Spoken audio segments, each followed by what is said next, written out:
नमस्कार, कंट्री किचनमध्ये आपले सर्वांचे स्वागत आहे। आज आपल्याला लसूण आणि मिरचीची चटणी बनवायची। चला आपण बघूया आता ही चटणी कशी बनवायची। इथे काही मी बॅडगी मिरच्या घेतलेल्या आहेत 7-8 आणि काही तिखट मिरच्या घेतलेल्या आहेत। मिरची आपल्या आवडीनुसार आपण कोणतीही वापरायची। मिरचीला चांगलं एक वेळेस पाण्यामध्ये धुवून घेतलं आणि यामध्ये मिरची बुडली एवढं आपल्याला उकळतं पाणी टाकायचं। गरम पाण्यामुळे मिरची पटकन मऊ होती आणि छान भिजते सुद्धा आणि वाटायलाही सोपी जाते। आणि 2 लसणाचे गाठे, 1 चमचा जिरे आणि चवीनुसार मीठ। बघा अर्ध्या तासानंतर ही मिरची छान भिजली।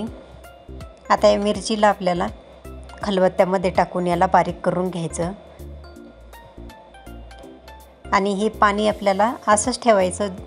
या मिरचीमध्ये वाटताना पाणी टाकायची गरज पडली आपल्याला तर तेच पाणी टाकायचं मिरची भिजवलेलं।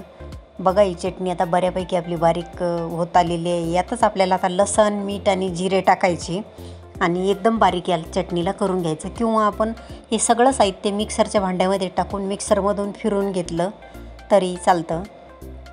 पण कुटलेली किंवा पाट्यावर वाटलेल्या चटणीची चव ही खूप छान लागते। आणि इथे मी थोडीशी लिंबा एवढी चिंच टाकत आहे, कारण चिंच टाकल्यामुळे या चटणीला खूप छान अशी चव येते। किंवा 1 चमचा आमचूर पावडर टाकायचं। बघा ही आपली चटणी आता छान बारीक झालेली आहे। आता आपण या चटणीसाठी फोडणी करूया। तर 5-6 लसणाच्या पाकळ्या मी बाजूला काढून ठेवल्या होत्या, त्या पाकळ्या मी आता एकदम बारीक चिरून घेतलेल्या आहेत। आता आपण फोडणी देऊया। मस्त चटणी आपली ही बारीक करणं झालेली आहे आणि कढई तापत ठेवली। त्या कढईमध्ये आपल्याला 2 चमचे तेल टाकायचं। तेल आपल्याला एवढं टाकायचं की ही चटणी छान आपल्याला त्यामध्ये तळून घेता येईल। मी मोठ्या चमच्याने 2 चमचे तेल घेतलेलं आहे। तेल चांगलं तापलं की त्यात आपल्याला अर्धा चमचा मोहरी आणि अर्धा चमचा जिरे टाकायचे। जिरे मोहरी चांगली तडतडले की त्यात आपल्याला बारीक चिरून घेतलेला लसूण टाकायचा आणि या लसणाला आता छान लालसर होऊ द्यायचं। बघा आपला लसूण छान परतला। यात आपल्याला आता मिरचीची चटणी टाकायची। ही चटणी आपण आता पूर्ण टाकून घेऊया आणि मीडियम गॅसवर याला सारखं हलवत आपल्याला ही मिरची आता छान परतून घ्यायची।